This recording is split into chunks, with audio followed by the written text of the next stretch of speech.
En este mundo se producen acontecimientos desconcertantes, a veces trascendentes, que por desidia o prejuicios de los medios de comunicación no llegan a la opinión pública o llegan tan manipulados que nadie se los cree. Por ejemplo, estoy convencido de que muchos de ustedes han oído hablar de los llamados círculos de cosechas.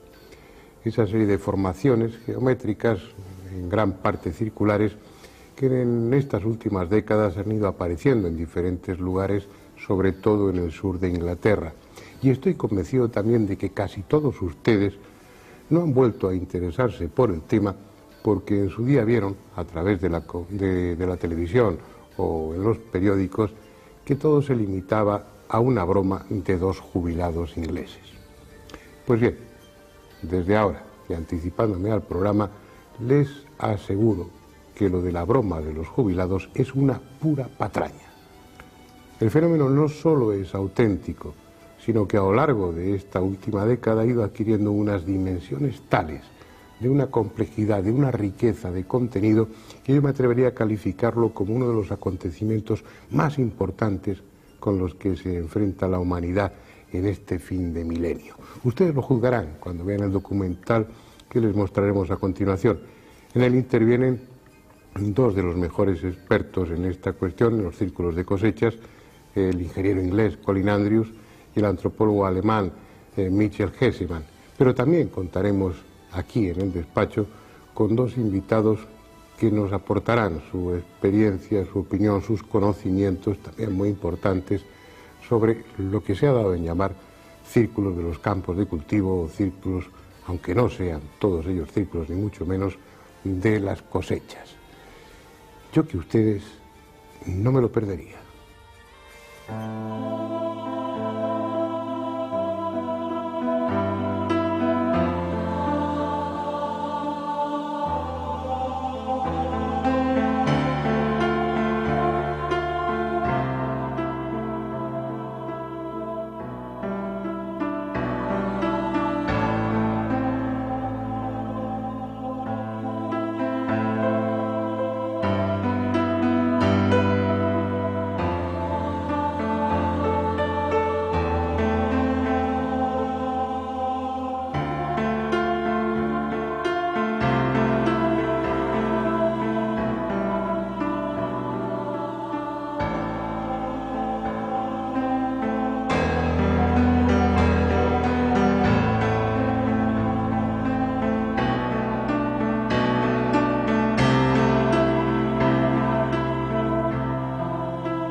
Ahí están. Son los llamados crop circles, los círculos del trigo o círculos de las cosechas que comenzaron a aparecer al principio de la década de los 80 en el sur de Inglaterra y que con el transcurso de los años han ido extendiéndose a otros países al tiempo que adquieren cada vez mayor complejidad y perfección. Un fenómeno del que la mayoría de la población mundial no tiene la menor idea, o a lo sumo, ha oído hablar de ello como una curiosidad que, según se explicó después por televisión, se reducía a una simple broma de dos jubilados ingleses.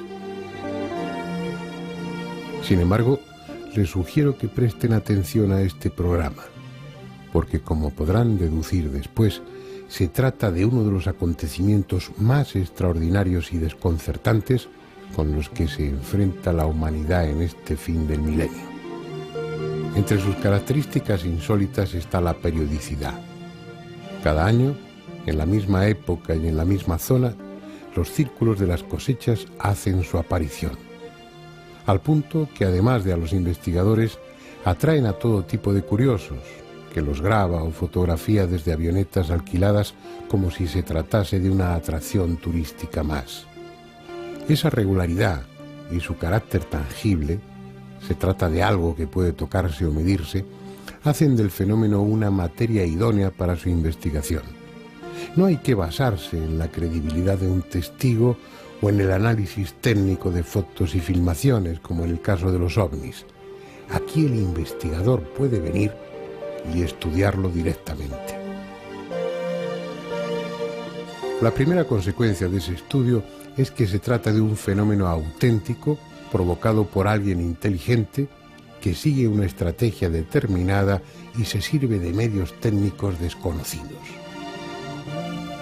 Por eso sorprende que la comunidad científica no se haya interesado por el tema, al menos oficialmente, ignorándolo o tratándolo de forma despectiva, a no ser que prefiera mantenerse al margen para así no verse obligada a admitir públicamente que, como iremos viendo después, nos hallamos ante algo que está rotundamente fuera del alcance de la tecnología humana actual. Los primeros casos se produjeron en Australia durante los años 60. Se trataba de círculos sencillos que aparecían de cuando en cuando. En la década siguiente ya comenzaron a verse en otros países, y no solo aislados, sino también en agrupaciones de 3 o más círculos. Fue al final de los años 80 cuando se produjo una auténtica eclosión, sobre todo en el sur de Inglaterra. Y a partir de entonces, ya de forma vertiginosa, el número ha ido creciendo, la complejidad de los dibujos ha aumentado extraordinariamente y su contenido se manifiesta cada vez más claramente como lo que ya algunos sospechaban desde el principio: auténticos mensajes, una forma de comunicación. En 1999 aparecieron cerca de 4.000, desde Inglaterra hasta Canadá, pasando por Austria, Estados Unidos, República Checa, Australia, Holanda, Alemania, como si su intención fuese la de convertirse en un fenómeno mundial. Veamos ahora cómo son los llamados círculos de las cosechas. Su tamaño oscila entre unos pocos centímetros de diámetro y varias decenas de metros, formando agrupamientos que en ocasiones cubren hasta 1 hectárea de terreno. El nombre les viene dado por aparecer casi siempre sobre los cultivos, en zonas con hierbas altas, habitualmente cereales, y con mayor frecuencia en los campos de trigo. Las épocas de aparición de los círculos son la primavera, cuando los tallos han alcanzado ya cierta altura, y el final del verano, coincidiendo con la maduración del grano.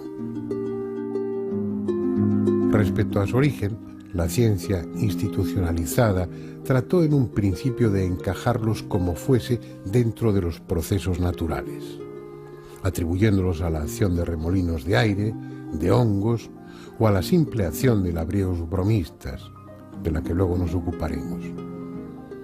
Durante un tiempo fue apoyada oficialmente la tesis del profesor Terence Maiden, que los explicaba como la consecuencia de presuntos remolinos de plasma que descendían hasta el suelo y con su giro trazaban los círculos.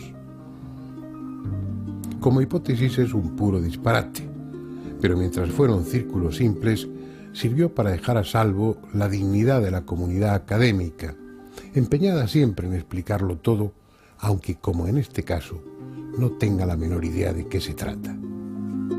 Vayamos a los detalles y a través de ellos obtengamos elementos de juicio para deducir si son obra de un bromista o, sencillamente, si son siquiera obra humana.